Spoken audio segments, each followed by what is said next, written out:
Evangelho segundo narrativa de Lucas, capítulo 7, a partir do verso 11, nos diz: E aconteceu pouco depois ir ele à cidade chamada Naim, e com ele iam muitos dos seus discípulos e uma grande multidão. E aconteceu, e quando chegou perto da porta da cidade, eis que levavam um defunto, filho único de sua mãe, que era viúva, e com ela ia uma grande multidão da cidade. E vendo-a, o Senhor moveu-se de íntima compaixão por ela e disse-lhe: Não chores. E chegando-se, tocou o esquife, e os que o levavam pararam e disse: Jovem, eu te digo, levanta-te. E o defunto assentou-se e começou a falar, e entregou a sua mãe. E de todos se apoderou o temor e glorificavam a Deus, dizendo: Um grande profeta se levantou entre nós, e Deus visitou o seu povo. E correu dele esta fama por toda a Judéia e por toda a terra circunvizinha.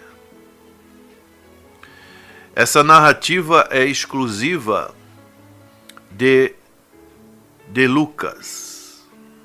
Não se encontra em outros evangelhos.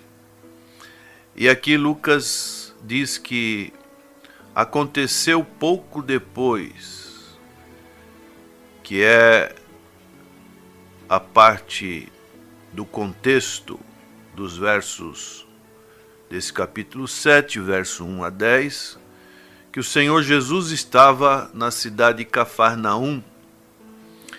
Essas duas cidades ficavam no lago de Genezaré, mar de Tiberíades, na Galiléia. Ficava Naim 33 quilômetros de Cafarnaum. Então aqui vemos a disposição do Senhor Jesus de andar com seus discípulos, e aqui fala de uma grande multidão, andar 33 quilômetros. E hoje nós temos uma vida tão sedentária. Podemos ver inicialmente duas multidões nesse texto. Uma multidão que estava com o Senhor Jesus, e quando Jesus com essa multidão chega à cidade de Naim, cidades que tinham as suas portas antigamente, vinha uma outra multidão, e essas duas multidões se cruzaram. Uma multidão que vinha com o Senhor Jesus, que é o Rei da vida, que veio para trazer vida. E uma outra multidão chorosa, triste, consequência do pecado. Duas multidões se encontram. Então hoje isso é uma ilustração, um reflexo de que também existem duas multidões neste mundo. Uma multidão que está com Cristo.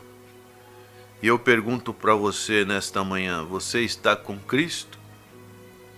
Cristo faz parte? Você tem caminhado ao lado do Senhor Jesus Cristo?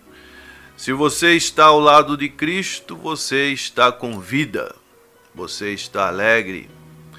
Mas se você procura as coisas deste mundo, a consequência final das coisas desse mundo é a morte, é a tristeza, é a separação, é a condenação, é o julgamento de Deus, é a ira de Deus contra aqueles que estão totalmente alheios à sua vontade. E aqui nesse texto nós podemos fazer um paralelo com relação à família. A família, muitas das vezes, ela também passa por situações de tristeza, de sofrimento. Caso dessa mulher. A mulher tinha perdido o seu marido. As viúvas, os órfãos eram totalmente desassistidos naquela conjectura daquela sociedade, e então essas pessoas ficavam sem nenhum amparo. Agora essa mulher também está perdendo seu único filho. E o sofrimento desta mãe, desta mulher, é muito grande. E na família, nós podemos também passar por momentos de sofrimento. Isso faz parte da nossa peregrinação aqui neste mundo. Uma circunstância que aparece de repente, como uma doença inesperada, uma situação financeira deste mundo traz sofrimento, desespero, uma situação de perda. Vários fatores podem trazer sofrimento para uma família. Mas vemos nesse texto que o Senhor, vendo-a, diz o texto que moveu-se de íntima compaixão. Assim como o Senhor também, quando teve na casa dos seus amigos Lázaro, Marta e Maria, amigos que hospedavam o Senhor Jesus Cristo e seus discípulos, o Senhor também moveu-se de íntima compaixão. Então pode ser que hoje na sua família você esteja passando por situações como essa, mas se você busca o recurso, o socorro, através do Senhor Jesus Cristo, a sua característica do seu caráter é a íntima compaixão. E o Senhor teve íntima compaixão por este sofrimento dessa mulher. E nas famílias nós passamos por sofrimentos. Então isto é algo até comum, natural. Mas quando temos o Senhor Jesus Cristo, Ele nos traz o consolo. É muito bom quando temos o consolo. O Senhor disse para ela: não chores. Como uma mulher poderia parar de chorar, tendo seu único filho morto? Mas o Senhor é o Consolador. Ele deixou o Espírito Santo de Deus para nos consolar e também para que nós possamos, através do Espírito Santo, consolarmos uns aos outros. Nós fazemos parte também da família de Deus. Como temos instruções no Novo Testamento sobre esse importante aspecto da família de Deus, como nós vemos na igreja primitiva, raças, etnias como os judeus e os gentios, povos antagônicos, povos que não se davam, mas através do cristianismo nós vemos que o muro de separação entre esses dois povos foram quebrados pela obra que Cristo realizou ali na cruz do Calvário. E o apóstolo Paulo foi muito utilizado, o apóstolo dos gentios, para falar sobre essa importante tema, característica. Às vezes nós vemos grupos dentro da igreja, às vezes tendo conflitos entre si, e já é uma situação difícil para um pastor estar administrando. Imagina para aqueles apóstolos poder administrar situações tão conflitantes como eram judeus e gentios. Mas o Senhor deu grande sabedoria do alto para o apóstolo Paulo, falando das riquezas espirituais que tanto judeus como gentios poderiam ter em Cristo Jesus.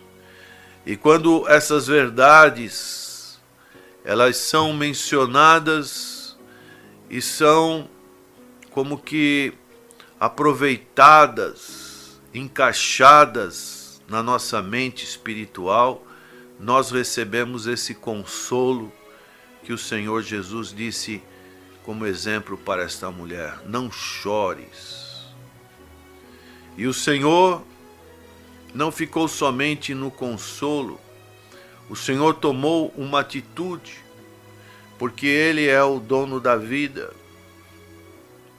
E o texto diz que ele, chegando, tocou aquele esquife e disse para aquele jovem: te digo, levanta-te. E o defunto assentou-se e começou a falar e entregou-o à sua mãe. Isso nos mostra que mesmo que estejamos com sofrimento, recebamos consolo nas nossas famílias, sempre é um tempo de recomeço. Aquela família estava num tempo de recomeço. E agora, hoje, também você, prezado ouvinte, aquele que me assiste através do Facebook, você pode ter um recomeço. A sua família tem a oportunidade de ter um recomeço quando o Senhor Jesus encontra-se com essa mesma família. Como é bom recomeçar, levantar-se. Às vezes a cana que está quebrada, o Senhor não corta, ela dá nova vida. Aquele pavio que está fumegante, ele não apaga, pelo contrário, ele busca acender novamente. Você que está um tanto que desanimado com a vida cristã, que não deveria estar desanimado, porque a vida cristã é algo de mais precioso que podemos ter nesse mundo. Nada se compara à presença de Cristo nas nossas vidas. Nada se compara a podermos adorar a Cristo. O Senhor Jesus disse para a mulher samaritana que Deus busca adoradores que o adorem em espírito e em verdade. Essa é a melhor coisa, para isso fomos formados, para isso estamos neste mundo, com o propósito de glorificar o nome do Senhor, de adorar o nome do Senhor. Então, neste começo de ano, haja um recomeço. As coisas que estão mortas na sua vida, as coisas que estão mortas no seu relacionamento familiar, pode ser recomeçada através do amor que Jesus derrama em nossos corações. E o Senhor entregou a sua mãe.